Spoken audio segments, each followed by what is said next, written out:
Bonjour à tous, bienvenue sur Doma Action Ciné-Série, la chaîne atypique du cinéma et des séries.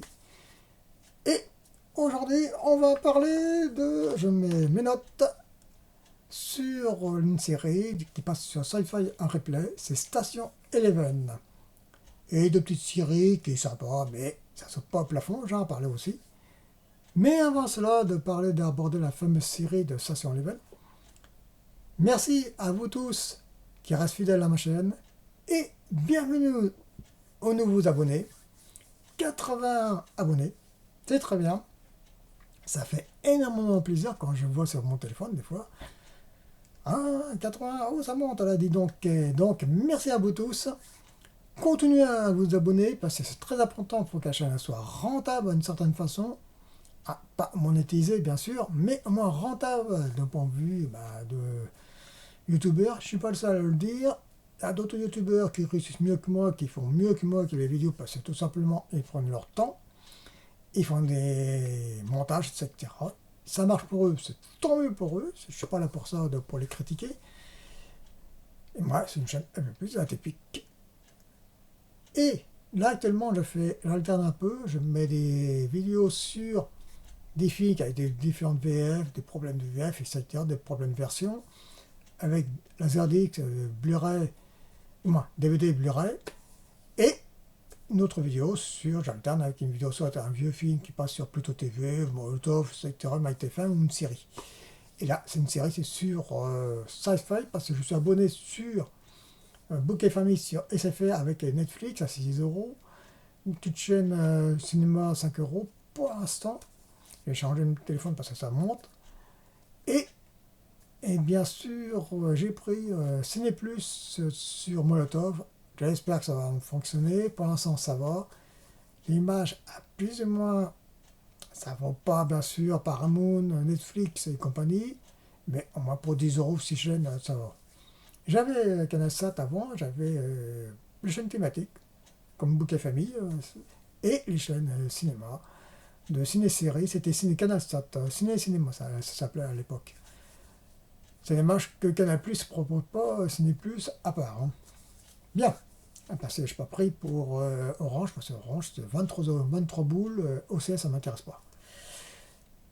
Donc, allons-y pour Station Eleven, si vous voulez bien.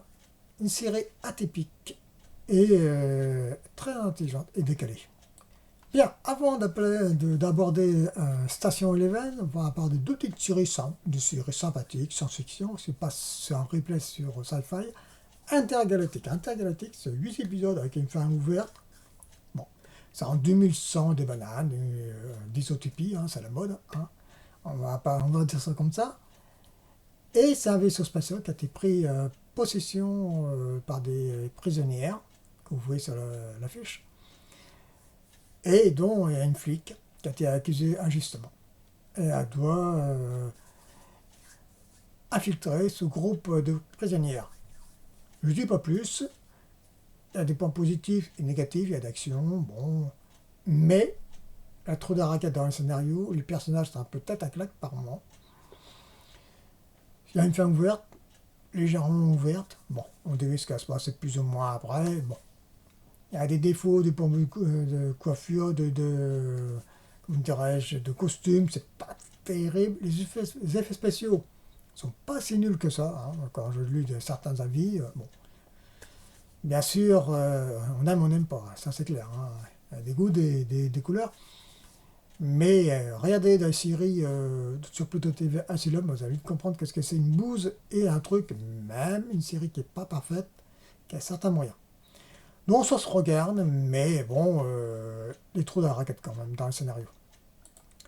Mon Event, c'est 6 épisodes sur Sci-Fi, bien sûr, un replay.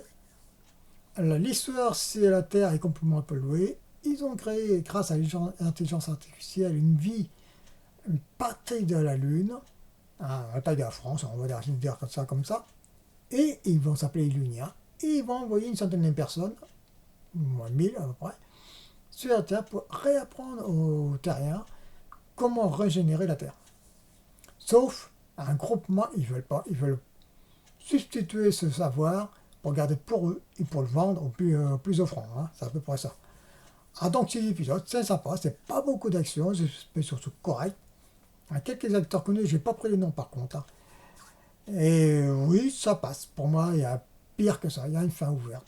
Mais on devine ce qui va se passer après, hein, grosso modo. Hein. Il y a un retournement de situation, un dernier épisode comme toujours. Bon, pour moi, ça se regarde. Et il y a pire que ça. Hein. Mais bon, je ne vais pas faire une vidéo spéciale pour ces deux séries-là, qui est Intergalactic et Moon Event. Il n'y a pas besoin. Allons-y par Station Eleven.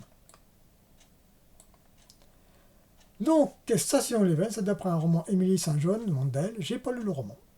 Hein, parce que la plupart du temps, ils prennent des libertés. Donc, c'est une série de 10 épisodes qui passe en replay sur Sci-Fi. L'histoire, grosso modo, c'est dans des utopies, pareil. Hein. En 2040, il y a une pandémie qui sévit sur la Terre. Pas une semaine. La Terre, 99% de l'humanité va disparaître.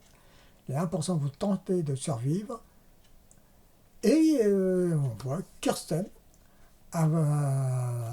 ça survit grâce à Divan, qui va s'appeler Dr. Chodari plus tard, dans la fin des épisodes. Je ne dis pas pourquoi, parce que c'est vachement rigolo. Et elle va se séparer de Divan. Pour X raisons, je vous laisse découvrir le pourquoi. Elle va, à partir de 11 ans, en 2060, 20 ans après, hein, elle va connaître une troupe de nomades qui produisent des pièces de théâtre de Shakespeare dans des endroits sûrs, hein, bien sûr. Aux États-Unis, ça se passe. Et cela va connaître des liens d'amitié. Et elle va faire connaissance de Tyler, qui a une dent contre ses parents adoptifs, d'une certaine façon, et qui veut se venger. Et tout ça, l'histoire va se lier sur une bande dessinée qui s'appelle Station Eleven.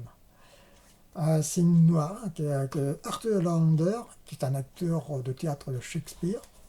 Tout est lié, c'est comme un Rubik's Cube. Hein. Et elle va faire une bande dessinée à titre personnel. Et toute cette histoire va se centrer là-dessus, d'une certaine façon. C'est décalé, c'est atypique, c'est extrêmement intelligent. Les personnages, comme je dis, sont par moi des situations complètement décalées, un peu foufou, et c'est vachement intéressant. On est loin des séries d'action, des coups de tatane dans la gueule, des coups de boule et compagnie, loin des complots comme Survivor, tout ça, le gouvernement, non, rien de tout cela. C'est l'introspection de personnages avec leurs qualités et leurs défauts. Et ça, c'est hyper intéressant. Ça change des autres séries qu'on voit. C'est une série à moitié d'auteur. C'est pas une série facile d'accès, ça je vous dis tout de suite. La musique est très bien par moments. C'est pas des scènes d'action, on voit de la musique qui monte en tempo, et des fois une musique un peu grandiloquente sur des scènes intimistes. C'est vachement marrant, et c'est très très très bien foutu. Ah par contre, un peu comme Lost, c'est pas assez présent. On va petit à petit, chaque épisode, connaître le passé des personnages en 2040. Qu'est-ce qui s'est passé? Pourquoi ils sont en but avec certains personnages, tout ça. Je ne vous dis pas plus. Je vous conseille de regarder cette série-là. Elle est excellente. Elle est très très très très bon. C'est pas violent. C'est pas familial. Hein, c'est adulte. Hein, je dis, je le répète, c'est décalé. C'est atypique. C'est intelligent. C'est d'après un roman que je n'ai pas lu. Ça a très bien marché.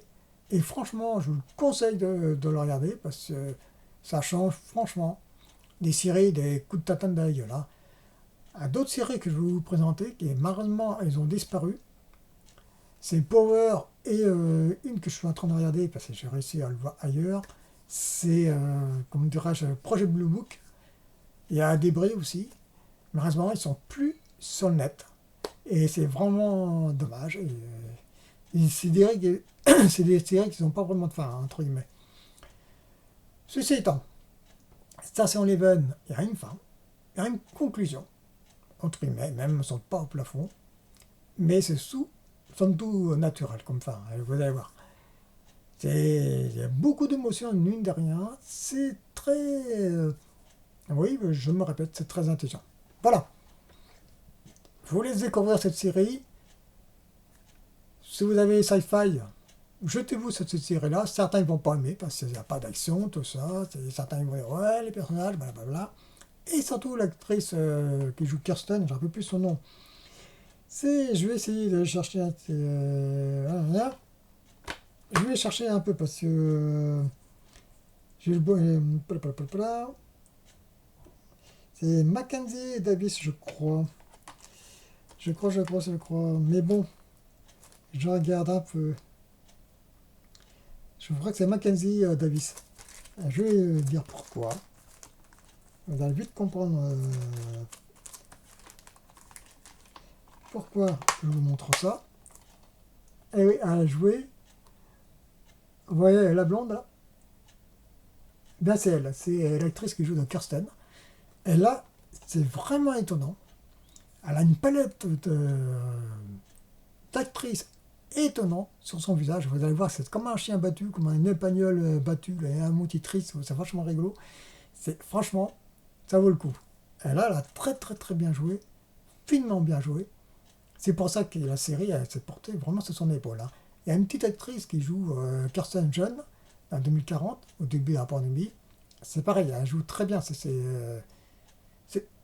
excellent comme série. Je vous conseille de le voir. Pour ceux qui n'aiment pas les films, les séries d'action qui sont débiles, etc., avec des complots et compagnie, là, franchement, ça repose. Hein. Voilà. Donc, je vais vous laisser découvrir cette série Station Eleven.